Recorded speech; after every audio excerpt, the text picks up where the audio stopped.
आ 3 मकान बनते pan by Latif, ठीक है। तो इस मकान दे विच साडी तैयारी है।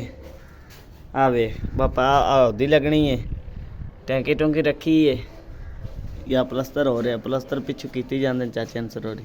थले आ फर्श पै गई, आ सेन है बड़ा वड्डा,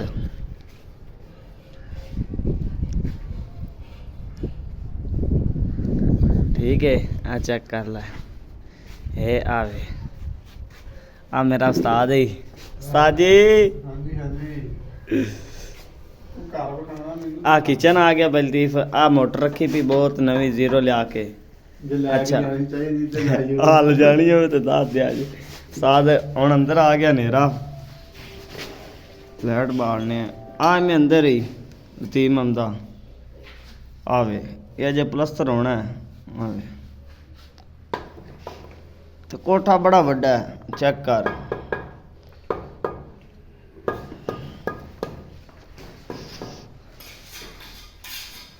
ये बस ना सानू 3-4 दे औखे गए ना, फ्लश साडा तैयार है। आवे आ टूटियां भी लगदियां ने, प्लस्तर होएगा सारा कुछ आ जाए। आ पैंप ही इथों पानी आ रहा, आ फ्लश साडा ओके है।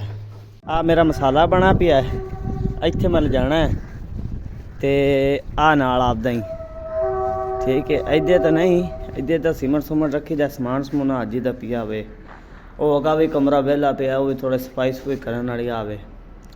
आवे ते इधर साडी रैश है। आवे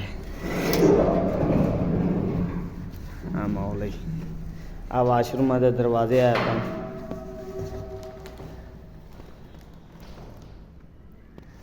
बड़ा भी है मॉल बन जासी इत्थे। और साडा समान खाण पीण का पिया ही। ते आ एक मंजी मियाँ अज दी है, एक और थले शीट पाई है, बैड जा बनाया है यानी कि। बाकी आ कपड़े हम धोत रखे सुता, समान समून पिया छापर छुपर। आवे आ खावन पीवन का समान है मियाँ।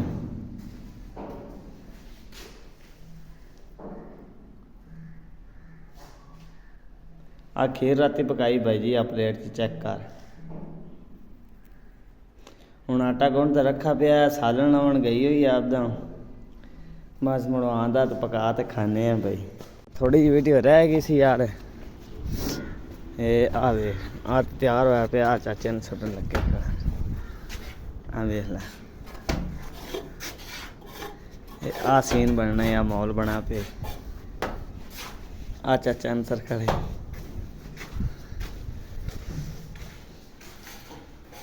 आ किचन आ गया। ये एंड वाला कमरा कन्नी वाला। आवे इंदे फ्लश ते पाया पैस लैंटर लूंटर सब कुछ।